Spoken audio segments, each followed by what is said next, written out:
सुप्रभातम धरतीगण। मैं Daya Kishan Joshi Shastri senior secondary school की ऑनलाइन स्टडी में आपका स्वागत करता हूँ धरतीगण। विषय संस्कृतम कक्षा सप्तम। तो सप्तम कक्षा के अंदर विद्यार्थीगण अपने जो पाठ पढ़ रहे थे वह था हास्य बाल कवि सम्मेलनम पाठ उन्होंने पढ़ा, जिसके प्रश्नोत्तरों को उन्होंने किया था अनुवाद करके। प्रश्नोत्तर जो हैं अपने कर रहे हैं विद्यार्थीगण, इसमें अच्छे प्रकार से समझते हुए इन प्रश्नों को करेंगे। चौथा प्रश्न है मंजूषात समानार्थक पदानी चित्वा लिखत, यानी मंजूषा ये जो दे रखे हैं, मंजूषा यानी सहायक जो शब्द है ना, मंजूषा यानी सहायक शब्द हो गए। और इसके नीचे दे रखा है प्राप्य कुशला हर्षस्य देहस्य वेद्यम। तो इनके समानार्थक अर्थ कौन से हैं? समानार्थक यानी जो समान अर्थ जो है प्रदान करें, पर्यायवाची जैसे होते हैं, तो उस प्रकार से इस चीज़ को बताया गया है। तो जैसे यहाँ पर दे रखा प्राप्य, प्राप्य का मतलब क्या होता है विद्यार्थीगण? प्राप्त करना। तो यहाँ पर कौन सा आ जाएगा अपना? लब्धवा। तो लब्धवा का मतलब भी क्या होता है? प्राप्त करना हो जाएगा। तो प्राप्य का समानार्थक शब्द जो बनेगा वो बनेगा लब्धवा, यानी प्राप्त करना। ठीक है। फिर है कुशला, यानी कुशल व्यक्ति, अपने कार्य के अंदर जो कुशल होता है, निपुण होता है, उसको बोला गया है कुशल।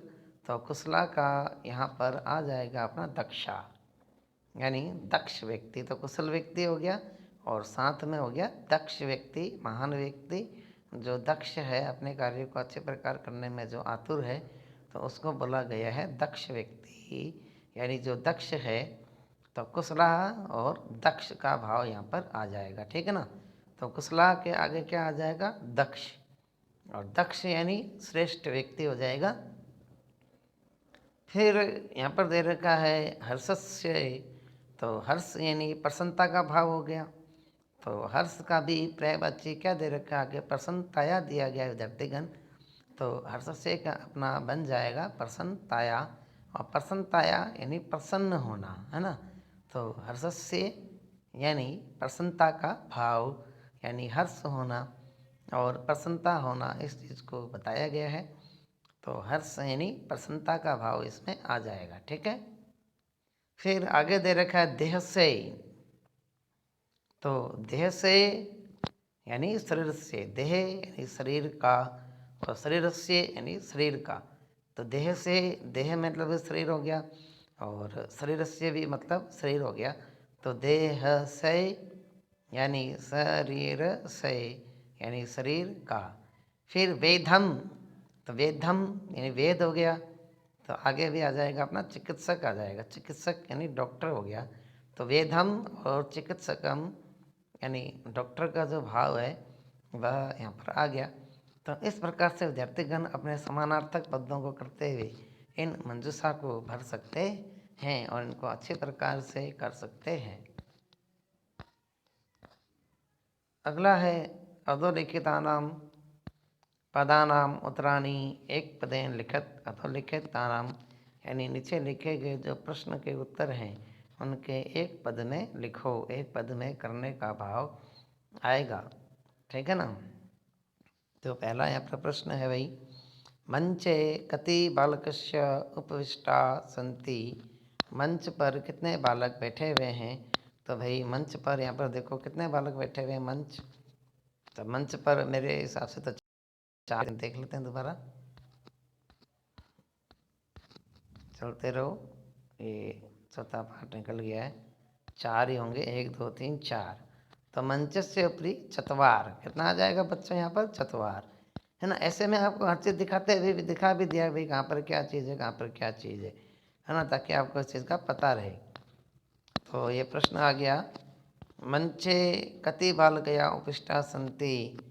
तो मंचे चतवार बालक उपविष्ट सन्ति, मंच पर चार बालक जो हैं बैठे हुए थे। तो चतवार आएगा यहाँ पर, क्या आएगा? चतवार।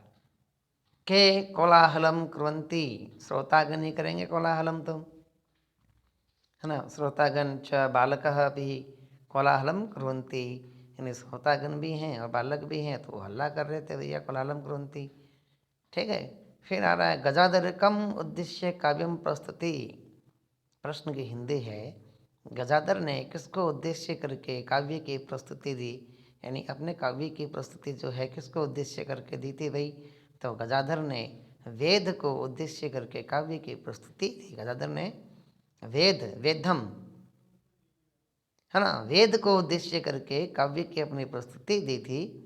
तो वेद आ जाएगा यहाँ पर, वेदम उद्देश्य काव्यमा प्रस्तुति, यानी वेद को उद्देश्य करके अपने काव्य की प्रस्तुति इन्होंने दी थी। ठीक है। फिर तुंदिलः कस्य उपरि हस्ताम अवर्तिति। तुंदिल कौन था बच्चों? मोटू था, है ना, जो मोटू के भेष में आया था, मोटा मोटा पेट वाला जैसा।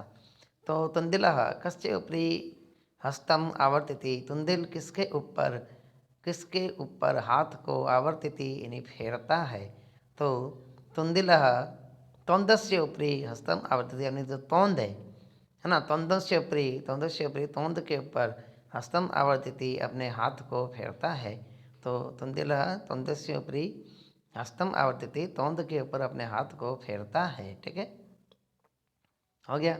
तो लोके पुनः पुनः कानि भवन्ति, लोक में पुनः पुनः क्या? शरीराणि भवन्ति। लोक में, संसार में शरीर तो बार बार मिल जाता है, लेकिन जो दूसरे का भोजन है वह प्राप्त नहीं होता है। ये किसने कहा था? तुंदिल ने कहा था। तो उसी के आधार पर प्रश्न बना दिया गया भाई कि लोके पुनः पुनः कानि भवन्ति, लोक में दोबारा दोबारा क्या हो जाता है? तो शरीराणि भवन्ति, यानी मनुष्य को शरीर प्राप्त हो जाता है। किम कृत्वा धर्तम पिबेत, ऋणम कृत्वा धर्तम पिबेत, क्या करके घी पीना चाहिए? तो प्रश्न है किम क्या कृत्वा, कृत्वा प्रत्यय पर आएगा, और धर्तम यानी घी,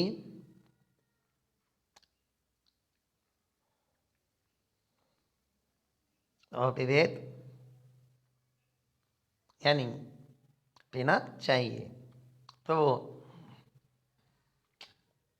प्रश्न बना किम कृत्वा धर्तम पिबेत, क्या करके